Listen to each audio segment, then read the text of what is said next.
Ever wonder why some startups succeed while others fail? Could there be a systematic approach to entrepreneurial success? Well, Ries thinks so, and he's penned his thoughts in the influential book, The Lean Startup. This book focuses on applying lean manufacturing principles to the realm of startups, proposing a methodical approach to achieving success. It's about validating your ideas, learning from failure, and continuously improving. So buckle up, and stay tuned as we delve into the key insights from this game-changing book. Chapter 1, titled Start, begins with the birth of the Lean Startup methodology. In this pivotal opening chapter, we delve into the mind of Ries, a man who dared to innovate. Ries, the author, wasn't just content with conventional startup methodologies. Inspired by the efficiency and precision of lean manufacturing, he decided to apply these principles to his own startup. He saw a world where startups could operate like a well-oiled machine, each part working in harmony to achieve a common goal. A world where waste was minimized and value maximized. He envisioned a startup culture that was proactive, not reactive, one that embraced change and continuously evolved to meet the ever-changing demands of the market. It was this vision, this drive for efficiency and success, that led to the creation of the Lean Startup approach, an approach that would go on to revolutionize the startup world. So, the Lean Startup methodology was born from a desire to improve efficiency and success in the startup world. In Chapter 2, Define, Ries clarifies what exactly a startup is. So what is a startup in the eyes of Ries? Well, he proposes a rather broad perspective. According to him, a startup is not confined to a group of tech-savvy individuals working in a garage dreaming of the next big thing. Ries asserts that any organization or initiative, regardless of its size, that aims to create new products or services under conditions of extreme uncertainty is indeed a startup. This could range from a group of individuals launching a small business to a team within a multinational corporation developing an innovative product. The crux of the matter is uncertainty. If you're stepping into the unknown, trying to introduce something new, you're essentially operating a startup. Ries's definition broadens the traditional view of startups, and this makes his Lean Startup methodology applicable to a wide range of initiatives. Ries broadens the traditional view of startups, making his Lean Startup methodology applicable to a wide range of initiatives. Chapter 3, Learn, introduces the concept of validated learning. This chapter takes us deeper into the heart of Ries's philosophy. He presents the idea that the most vital task for startups is to learn. But not just any kind of learning, it's about validated learning. Validated learning is a key concept in the Lean Startup methodology. It's learning backed up by empirical data gathered from real-world experiences. It's about making decisions based on hard facts, not just assumptions or gut feelings. It's a process that involves putting your product or service out there, gathering feedback, and then using that information to refine and improve. Ries emphasizes that startups must learn from both their experiences and their customers. The experiences of the startup team, their successes, their failures, their insights, all hold valuable lessons. These lessons are not just about what works, but also about what doesn't work, what needs to be changed, what can be improved. But it's not just about introspection. Startups also need to learn from their customers. After all, they are the ones who will ultimately decide the success or failure of the product or service. They hold the key to understanding what is working and what is not. Their feedback, their reactions, their behaviors, all provide invaluable data that can drive the learning process. Ries encourages startups to use this information to refine their products, business models, and strategies. It's about taking what you've learned and applying it to make your product or service better, to make your business model more effective, to make your strategy more efficient. But it's not just about learning, it's about adapting. It's about being flexible, being open to change, being willing to pivot when necessary. It's about not being afraid to let go of what's not working and focus on what is.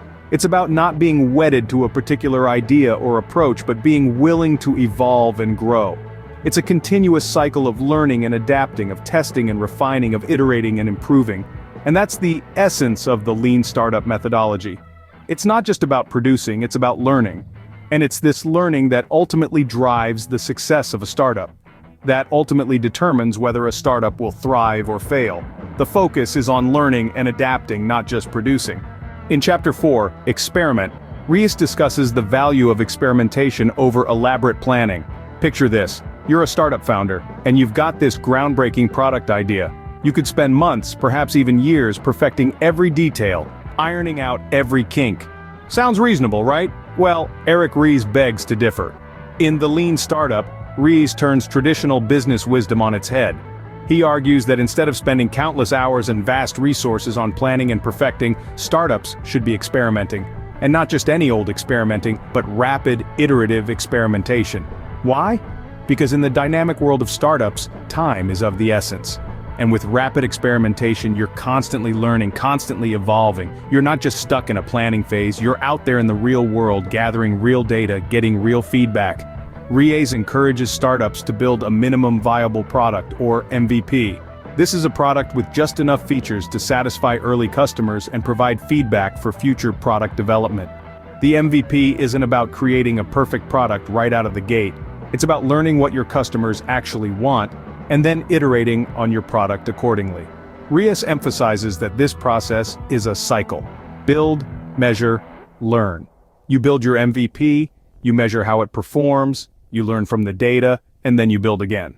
This cycle allows startups to pivot quickly, to adapt to changing circumstances, to learn from their mistakes. And it's not just about saving time and resources. Ries argues that this approach actually reduces risk. By getting a product out there quickly, startups can test their assumptions and adjust their business models based on what they learn. They can avoid sinking too much into a product that might not even be what the market wants. So according to Ries, you don't need an elaborate plan to succeed as a startup. What you need is a willingness to experiment, to learn, to iterate. You need to embrace the uncertainty and the risk and turn it into an opportunity for growth. In the Lean Startup methodology, it's all about fast, iterative learning rather than slow, meticulous planning. Chapter 5, Pivot, or Persevere, introduces a critical decision point in the life of a startup. At this juncture, you find yourself at a crossroads. It's here where a startup must make an important choice based on the insights they've gathered from their experiments. They must decide whether to pivot, changing their course of action, or to persevere, sticking to their current strategy. Imagine the pivot as a ship changing its course. The captain, after assessing the climate, the currents, and the potential obstacles, decides to alter the ship's direction. This doesn't imply that the previous course was wrong. Rather, it signifies that the captain has learned something new about the journey, the ship, or the destination that necessitates this change. In the context of a startup, a pivot could mean a shift in product, strategy, target audience, technology, or even business model. It's a conscious, deliberate, and often drastic change based on learning and evidence. It's not a sign of failure, but a sign of agility and responsiveness. On the other hand, to persevere is to stay the course. It's about keeping your startup on its current path, continuing with the same product, strategy, and business model. This decision is equally informed by learning and evidence. You persevere when your experiments validate your assumptions and when you see that your startup is moving in the right direction. But how do you know when to pivot or persevere? Startups need to develop a keen sense for this. They must be willing to face the hard facts, to listen to what the data is saying, and to make tough decisions. They need to be able to tell if their efforts are leading to desired results or if they're just running in circles. Remember, the goal is not just to keep going, but to move forward. The right pivot at the right time can turn a struggling startup into a thriving business, and the right perseverance can solidify a startup's position and accelerate its growth. The ability to pivot or persevere at the right time can be the difference between success and failure. So, what are the key takeaways from The Lean Startup? In our journey through Eric Ries's seminal work, we've delved into the heart of modern entrepreneurship. We've examined the true nature of a startup, an organization formed to search for a scalable and repeatable business model. This isn't just about the size or the age of the company, it's about a mindset of agility and innovation.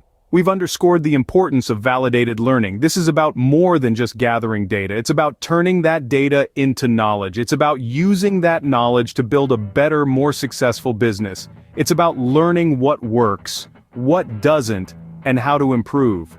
We've looked at the value of experimentation. In the world of startups, there is no roadmap. There's only the compass of your hypothesis and the terrain of the market.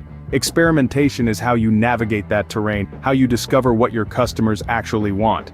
And we've explored the concept of the pivot. This is not about failure, it's about adaptability. It's about recognizing when your current path isn't leading to success, and having the courage to change direction. In essence, We've learned that the lean startup methodology is a systematic approach to entrepreneurial success. It's not about creating the perfect product right out of the gate.